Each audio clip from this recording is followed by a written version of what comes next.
Hi అందరికీ welcome to our channel. ఈరోజు Sunday కాబట్టి నేను డైట్ ఏం చూపించట్లేదు, స్కిప్ చేస్తున్నాను. ఎందుకంటే సండే మీ ఇంట్లో నాన్ వెజ్ ఉంటారు కాబట్టి అందరు తింటారు కాబట్టి. కానీ క్వాంటిటీ నేను ఎంత చూపించినా కూడా ఆ క్వాంటిటీతో తినండి నాన్ వెజ్ తిన్నా కూడా.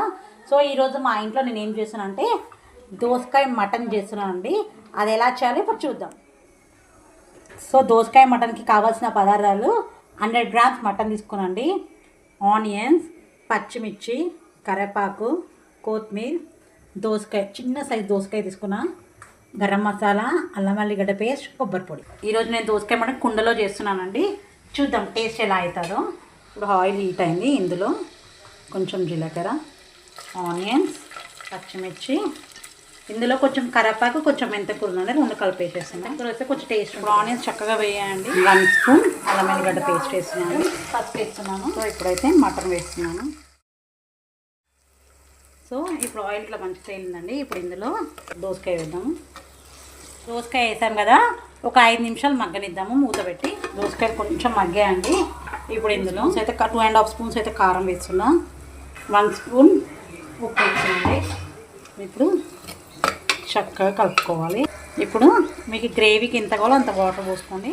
ఫుల్ గ్లాస్ అయితే పోసాను. ఇందులో కొంచెం గరం మసాలా, కొబ్బరి వేయడం వల్ల ఏమవుతుందంటే గ్రేవీ అనేది చిక్కగా అవుతుంది.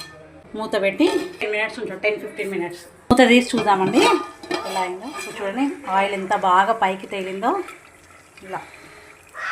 సో ఇలా మటన్ మొత్తం చూడండి ఎంత బాగా ఆయిల్లో తేలిందో, ఎంత బాగా అయిందో.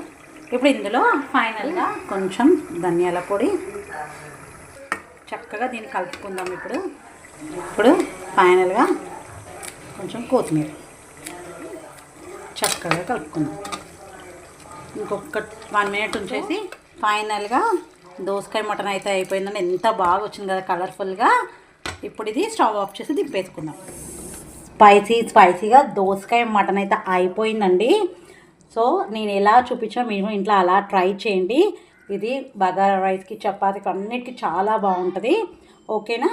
మళ్ళీ రేపు డైట్ వీడియోతో మేము ముందుకు వస్తాం. బాయ్ అందరికీ.